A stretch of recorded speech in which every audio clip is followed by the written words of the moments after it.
Do you ever wonder how much is enough for the super rich? Like, at what point does the numbers stop mattering? Because we're living through a second Gilded Age, and the people at the top are hoarding wealth on a scale that is frankly hard to comprehend. During the first Gilded Age in the late 1800s, the robber barons built railroads, steel empires, and oil monopolies. They crushed unions, underpaid workers, and rewrote laws in their favor. Does that sound familiar? But even they, men like Andrew Carnegie, believed that wealth came with obligations. Carnegie said that if you die with your fortune intact, you've failed in your duty to society. He meant that wealth should serve the public good, that if you had more than you could spend, it was your duty to give it back. Now let's be clear, Carnegie wasn't a saint.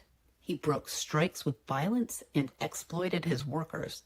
But he also built 2,500 public libraries and funded universities and cultural institutions that still exist today. His philanthropy was flawed, but at least it acknowledged a moral debt to the society that made him rich. Fast forward to now, the gap between wealth and survival has never been starker.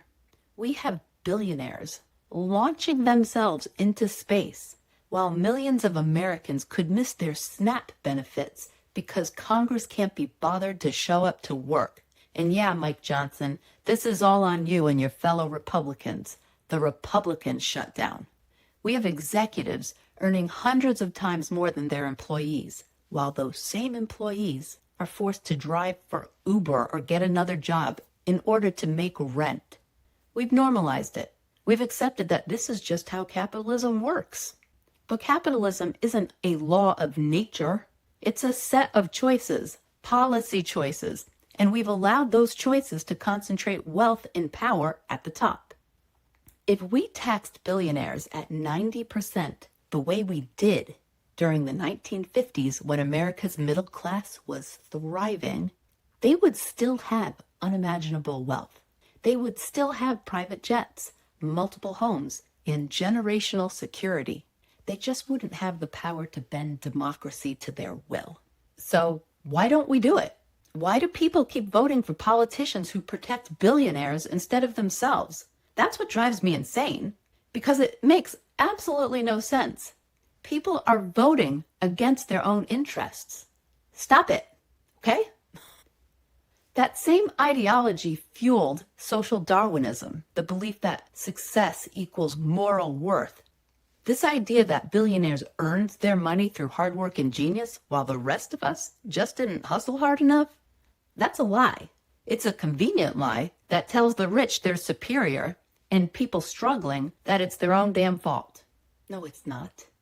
People keep buying that generation after generation, even as it empties our pockets and rewrites our sense of justice. The truth is, billionaires don't work for their money. They extract it. Their employees build the products, mine the resources, teach their children, clean their homes. The value comes from labor, from human beings, and yet those human beings are told to be grateful for the crumbs that are tossed at them. The psychology of hoarding wealth runs deeper than just greed. It's totally about control, about the fear of losing status, influence, or the illusion of invincibility. And it's not just billionaires anymore, it's the corporations, hedge funds, and government, all feeding off the same hunger for more. They take from workers, from communities, from the planet, from democracy itself, and they still want more. Carnegie may have been a flawed man, but at least he recognized wealth without responsibility is a disgrace. The real measure of success isn't how much you keep, it's how much you're willing to give back. A system that rewards hoarding over humanity is already collapsing under its own weight, and history will not be kind to those who stood by and called it freedom. The question isn't how much is enough, it's how far are we willing to go to take back what's ours. And make no mistake, we are demanding better. The strikes in recent years, those weren't just about pay. They lit a fuse that's still burning. Community organizers are pushing back against corporate landlords. Voters are rewriting state constitutions to protect rights their governments tried to erase. Every time someone joins a union, cancels a bank that funds detention centers, or shows up at a city meeting to demand affordable housing, that's the real resistance.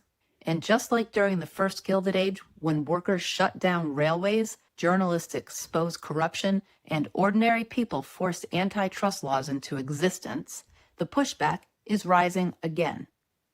We're done waiting for trickle-down miracles. We're building something fairer, louder, and more human together right now. If you believe the wealth of this country should serve the people who built it, not just those who bought it, you can help me keep teaching truth in context. My tip jar is in the bio.